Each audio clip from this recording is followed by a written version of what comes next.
Hello po, magandang araw. It's me, Ann Marasa. Ayan po, ngayon pong araw na ito, ngayon po ay andito tayo sa SAIS or Sumori Agro-Industrial School. So ngayon nga po ay andito tayo ngayon dahil po si Sir ay mamimigay na ng aming credential. Lalong-lalo na po yung aming kailangan sa pag-enroll sa college. But sad to say na hindi ako makakapag-aral ng college dahil nga sa financial problem or sa wala nang susuporta sa akin sa ngayon.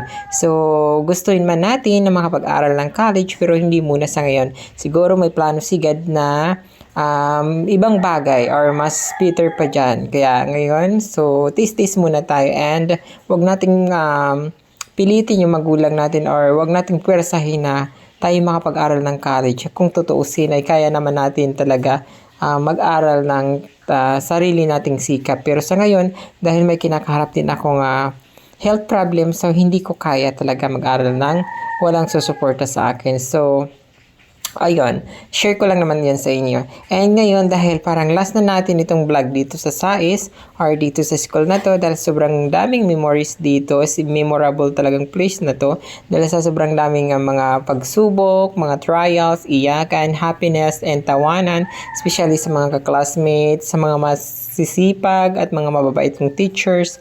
Ayan, so maraming salamat sa inyo, mamimiss ko kayong lahat.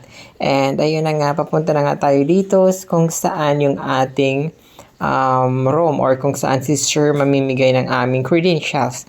Ayan, so maraming salamat pala sa lahat ng sumuporta sa 2 taon ko dito sa high school or sa senior high school. Maraming salamat doon sa mga estudyante na nagsuporta sa akin or sa sumuporta kay Ann Marasa. Ayan, so maraming salamat po sa inyong lahat, lalo na din doon sa mga teachers na sumusuporta din sa akin.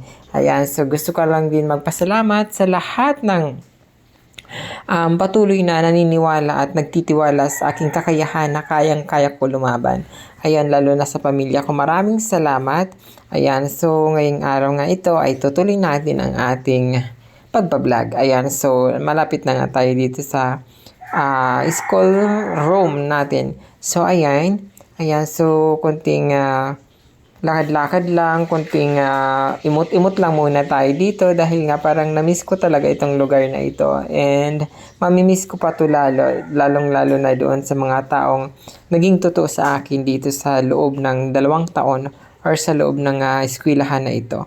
So, grabe, unexpected na matatapos ko yung 2 taon na yon na punong-puno ng mga pagsubok sa buhay. Pero sabi pa nga ni Lord, hindi kita bibigyan ng problema kung hindi mo kakayanin. Ayan, so I'm very thankful at nagpapasalamat ako kay Lord na natapos ko yung 2 taon na yon kahit ng sobrang hirap.